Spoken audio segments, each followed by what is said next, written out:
Hi everybody, welcome to the Witching Week episode 2. This morning I've got some lovely things to talk to you about, and then we're going to have a card reading at the end like we did last week.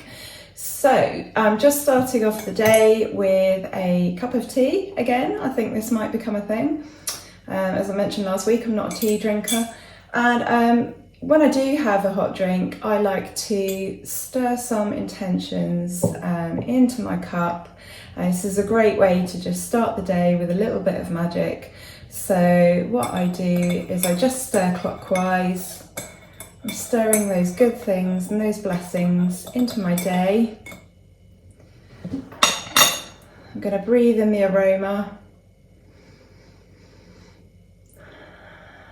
I'm going to think about what those good things and those blessings feel like. I'm going to visually see them. I would usually say some words as well, because when we perform magic, we like to have something on all 4 planes of existence. And then when I'm ready to kind of seal those things into my day, as it were, I then take a sip. And that's still really hot. But there we go. A small, simple tea ritual, or hot chocolate or coffee, or whatever it is you're drinking. You could use a cold drink as well. There's a little bit of magic to start you off. So, okay. I wanted to actually start today's session off with something I saw a couple of weeks ago. And this, might seem a little bit strange for a witchcraft channel, but just hang in there. So this is described as the Lord's Prayer, translated directly from Aramaic to English rather than from Aramaic to Greek to Latin to English. Now, when I read this out, I think you'll see the relevance of why I thought this was so lovely. Unfortunately, I don't have a direct source for this. I've been digging about the internet a little bit, trying to find one for it. It sounds like it has been in some sort of American language textbook. Somebody has pointed out to me that it could be sort of 18th or 19th century because of some of the language used, but I thought this was really beautiful nonetheless. So I thought this would be a great way to start our session off today. Right, here we go. A cosmic birther of all radiance and vibration, soften the ground of our being and carve out a space within us where your presence can abide. Fill us with your creativity so that we may be empowered to bear the fruit of your mission. Let each of our actions bear fruit in accordance with our desire. Endow us with the wisdom to produce and share what each being needs to grow and flourish. Untie the tangled threads of destiny that bind us as we release others from the entanglement of past mistakes. Do not let us be seduced by that which would divert us from our true purpose, but illuminate the opportunities of the present moment. For you are the ground and the fruitful vision, the birth, power and fulfillment, as all is gathered and made whole once again. And so it is. Isn't that really lovely?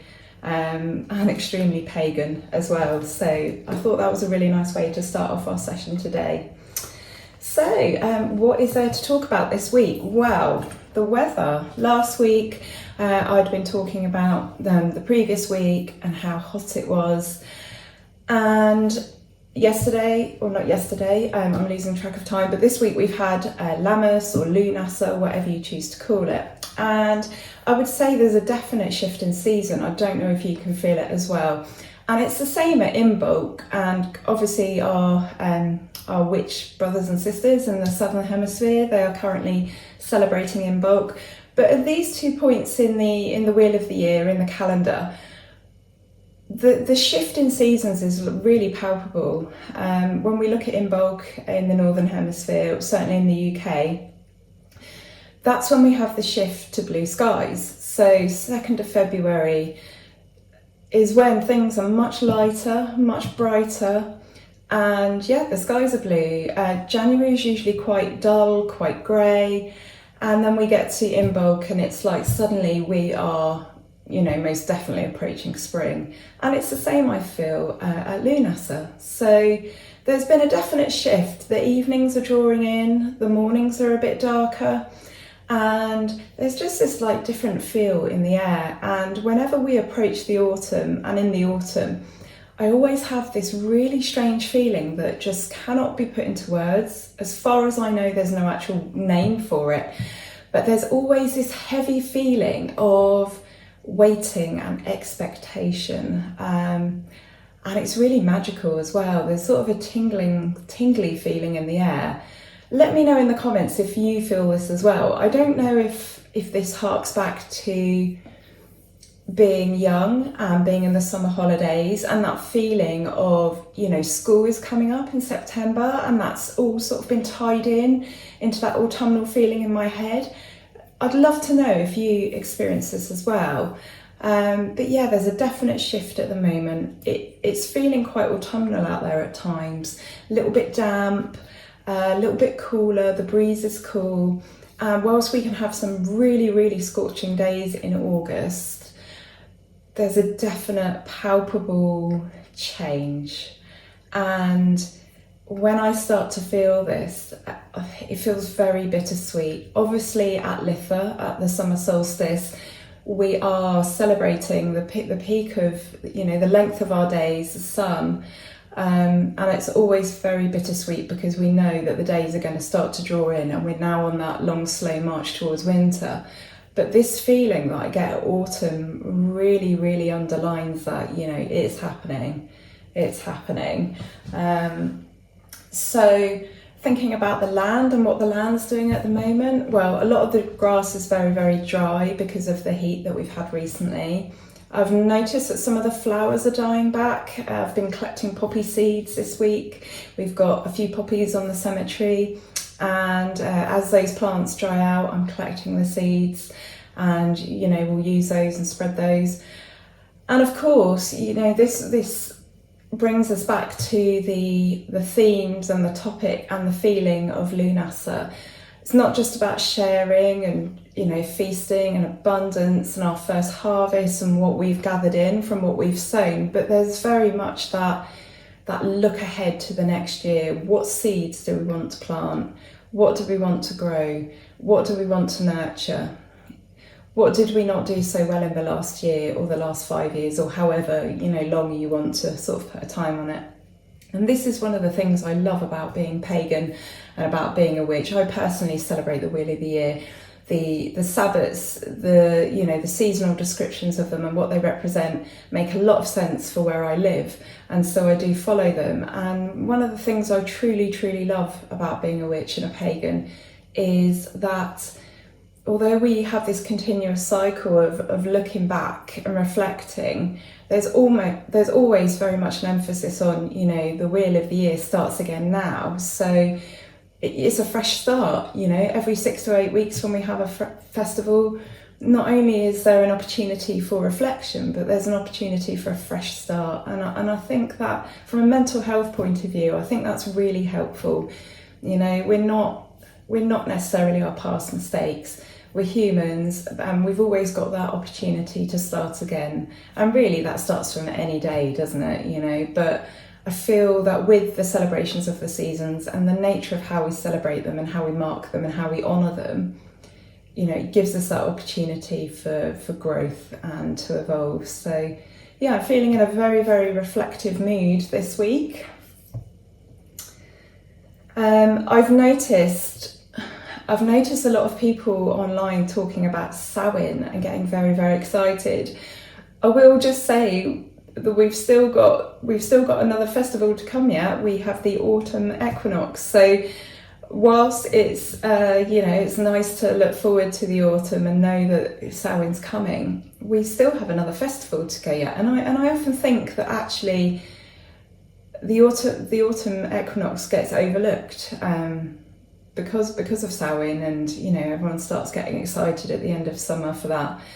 But it's the second harvest, it's the fruit harvest, and it's very much the harvest of giving thanks. And I think it's really important that we don't skip past the one festival in the year really that is properly about giving thanks and gratitude. So even though I'm tempted as well to, you know, be really excited for Samhain and what's coming, I'm just trying to slow myself down a little bit and look forward to the autumn equinox. So, but even, you know, even that, just I'm trying to stay here in this present moment and not look too far ahead. I think as you get older, the years, they really fly by, and I'm really finding that, and yeah, it's making me a bit anxious actually. So I'm trying very much to live in the moment and celebrate the moment and enjoy where I'm at in the wheel. So let me know where you're at, what your thoughts are, whether you celebrated Lammas or Lughnasadh, or you know, maybe you're a witch that doesn't follow the wheel of the year. I'd love to know what your plans are for the next year. If you're happy to share, you don't have to. It would be lovely to know how you are wishing to grow and evolve. Maybe you want to tell me about things that you didn't do so well in the last year and you feel like your harvest, your personal harvest, didn't quite meet up to your expectations, but you're going to grow and evolve from that. So let me know in the comments. The last video was brilliant. Quite a few of you left comments, so thank you ever so much. It's lovely to hear from you all and connecting with you, and I really hope that you come to enjoy these sessions. For me, it's really strange, but as I'm sat here talking, it's like I'm talking to a group of friends that are sat in front of me. So yeah, it's a lovely feeling. So yeah, why not grab yourself a cup of tea in the moment and have a cup of tea with me while we do this. So yeah, let's get on to our next subject. So I thought I'd talk to you guys this morning about essential oils. It's a huge passion of mine. I'm sure some of you are aware, but most won't be, that I'm actually a trained clinical aromatherapist. So when we say clinical, we mean that we can treat actual disorders and conditions and problems with the body and the mind, and I'm also qualified to blend those oils as well. Many aromatherapy courses that are offered in the UK don't actually qualify you as an actual aromatherapist. They just give you the theory and just information about those oils, and they allow you to use pre-blended oils, but I'm actually a qualified clinical aromatherapist. And so essential oils and aromatherapy are a huge passion of mine. I'm not currently practicing as an aromatherapist. I'm hoping to get back to that one day, but I still use oils daily in my life and really enjoy them. And obviously a lot of people use them in magic when it comes to things like anointing candles. And I wanted to show you today some oils that I'm using that I absolutely love. And I also wanted to go through, it sounds boring, but it's not, but I just wanted to go through a few safety issues, because I'm seeing a lot of people who are not qualified to give advice, giving other people quite dangerous advice, and it really upsets me. So I just wanted to talk about aromatherapy and how to use it safely, and how to use it safely in magic, and actually some of the thought processes behind using it in magic. So I'm not going to be a very long sort of talk on this section, but yeah, just wanted to share this stuff with you.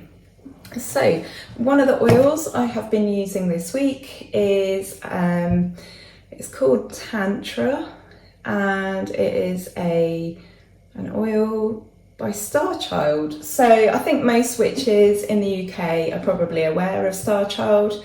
They're a company based in Glastonbury, and they sell beautiful high quality essential oils for all sorts of purposes. This is obviously like a fragrance oil. They call it a space aroma, and I've been using this one this week. And there's two ways that you can use this. Well, there's lots of ways, but you can use an old-fashioned oil diffuser where you put a little tea light in there, and you put some water in the top and a few drops of oil, and it just diffuses the smell into the room. It's so simple, cheap way of doing it. Doesn't use up any electricity or power, other than obviously you'll get through some tea lights, but a really lovely way to just fill the air with the fragrance. Obviously, if you've got animals in the room, you're going to want to think twice about using oils.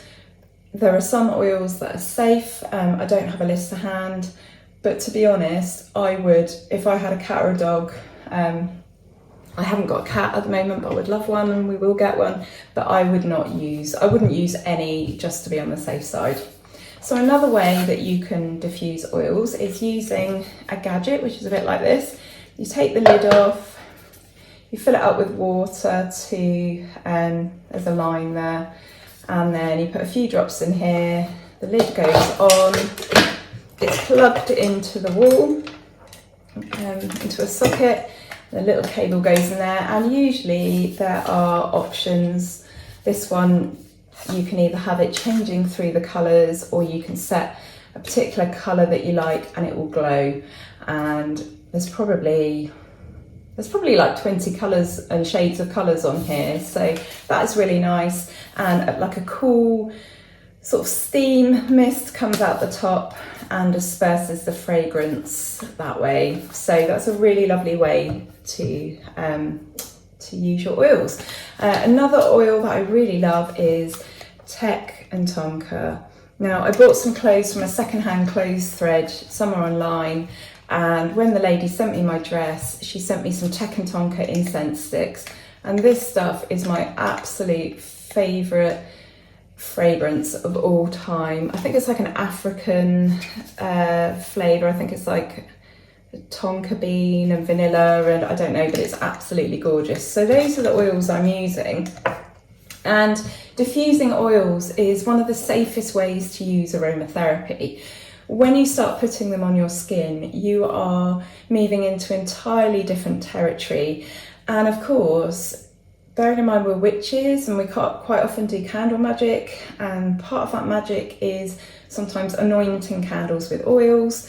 I'm seeing a lot of people using neat oils on their fingertips to anoint these candles, and it's not a safe thing to do at all. So the reason for that is it can cause some serious sensitization issues.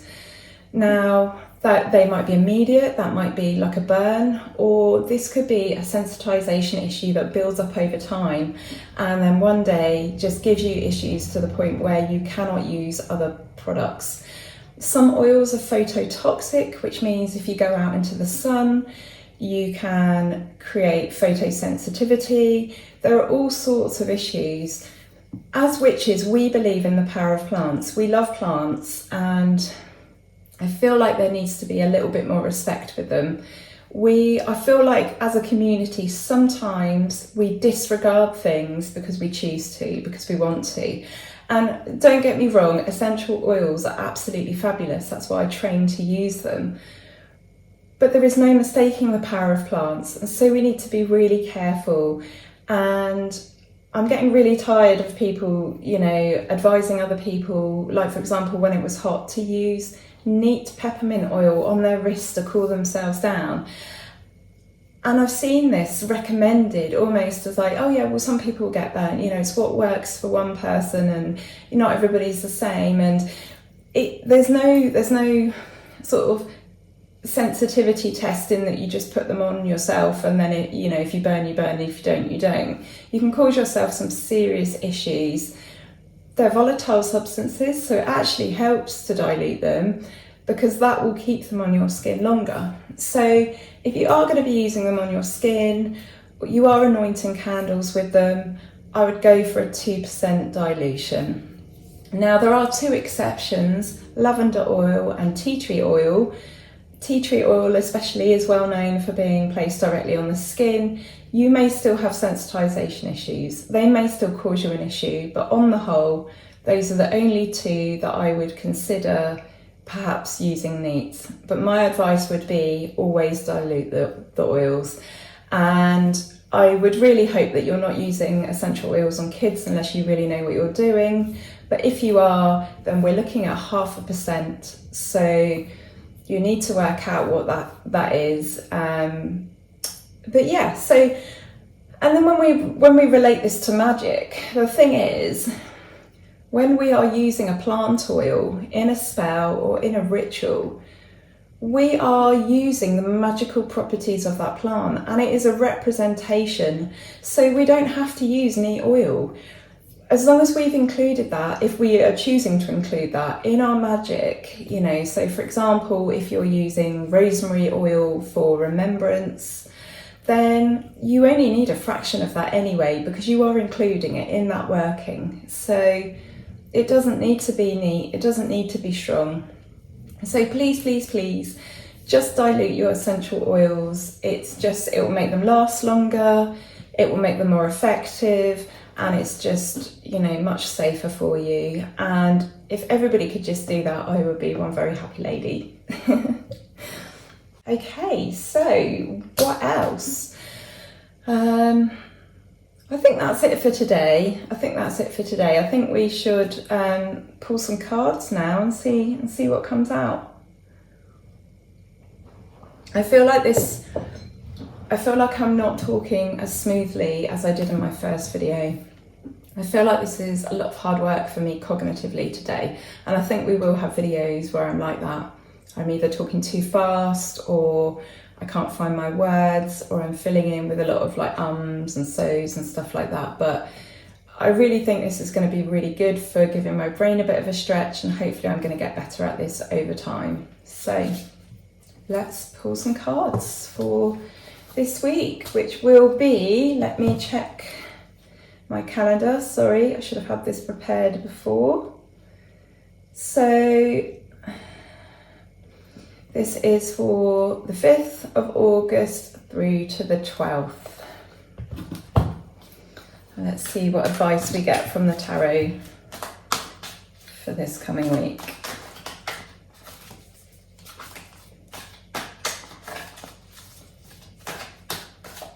Just picking 5 cards like I did last week. Ooh.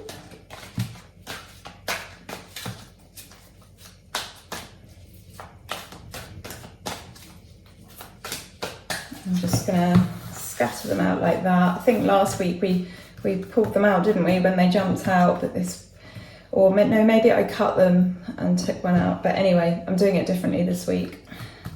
This is very much a go with the flow channel.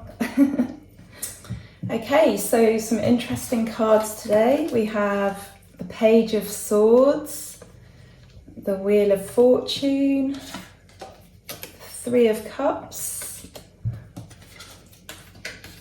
Strength, and the 8 of Swords.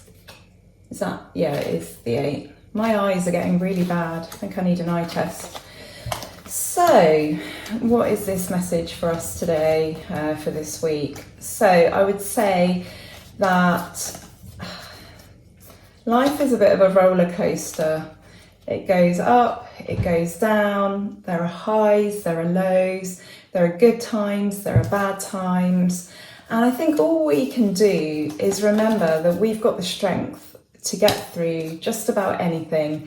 You know, if we look back at some of the tough times that we've had when we felt that we couldn't go on, and yet we have, and we're here today.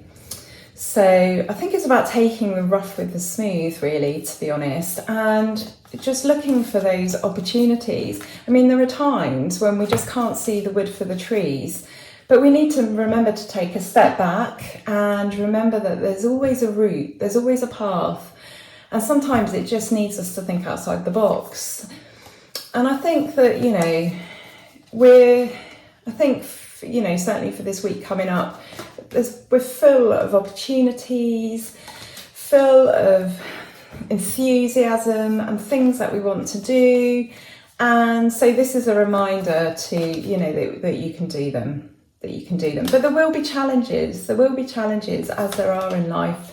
And I think it's really important to stop and smell the roses, to get together with friends and just be creative and celebrate, and just really grab the highs when they're highs, and then realise there will be lows when there are lows. And when we're in those lows and we're in those dips, those little dips in life and those horrible periods where everything feels like it's going wrong, is just to remember that the wheel is going to swing back round, and, you know, whether it be days or weeks or months, eventually there will be good times again. There really will.